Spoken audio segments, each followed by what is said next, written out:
When did you find out that you had or you could build your own audience? Did you? When it? I don't think it was just one grand. I don't think it was one event where I just came to the realization. It was just gradual as I started to pick up fan base, and it came from off my mixtapes. Yeah. I did three mixtapes. Yeah, I did 3 mixtapes, and the response from the mixtapes was like, wow, it's amazing. You know, like I'm really getting a fan base. Like people were, and I released them online, and people were actually waiting around online for the release of the mixtape. And then I would travel, like I went to, just for instance, I went to Dublin, when I was in Dublin. And this kid walked up to me and he was like, yo, Lupe, what's going on, man? You know, Touch the Sky, Kick Push, Fahrenheit 115. He's like, I got all of them. And I was like, yo, you're way over in Dublin. He's like, nah, I got everything. You know, I'm telling you, I got everything. And it was just like, wow, so to know I've reached that many people just with that. And so that's how I knew I had a fan base. And then you go to a show.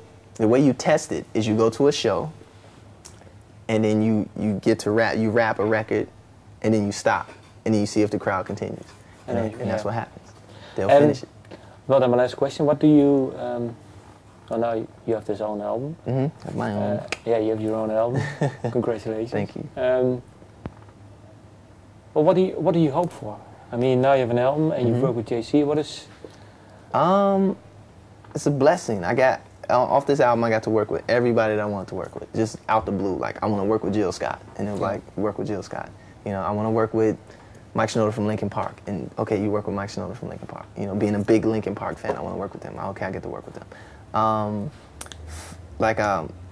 happy, you know what I'm saying? Like, I have to recharge what I want to do and who I want to work with for the next album, but for this album in particular, if people can just get a nice introduction of like, this is Lupe Fiasco and this is what he's talking about, and you know, don't tell a book by its cover, because a lot of, when Kick Push was my first record had came out, people was like, oh, he's this skateboard rapper nerdy kid, and then when they got the album, it was like, oh, but then he's also this social kind of aware guy, oh, and then he loves robots, and oh, then he loves this, and he's talking about this. So if you can just get like a nice general view of like, you know, Lupe Fiasco isn't like, you can't pigeonhole him.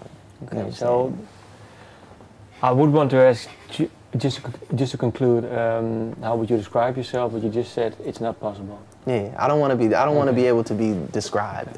I want to be able to reinvent myself until I feel like I'm finished. But that's a description too. What? It is a description in itself. You got me. Thank you. Welcome. Yeah.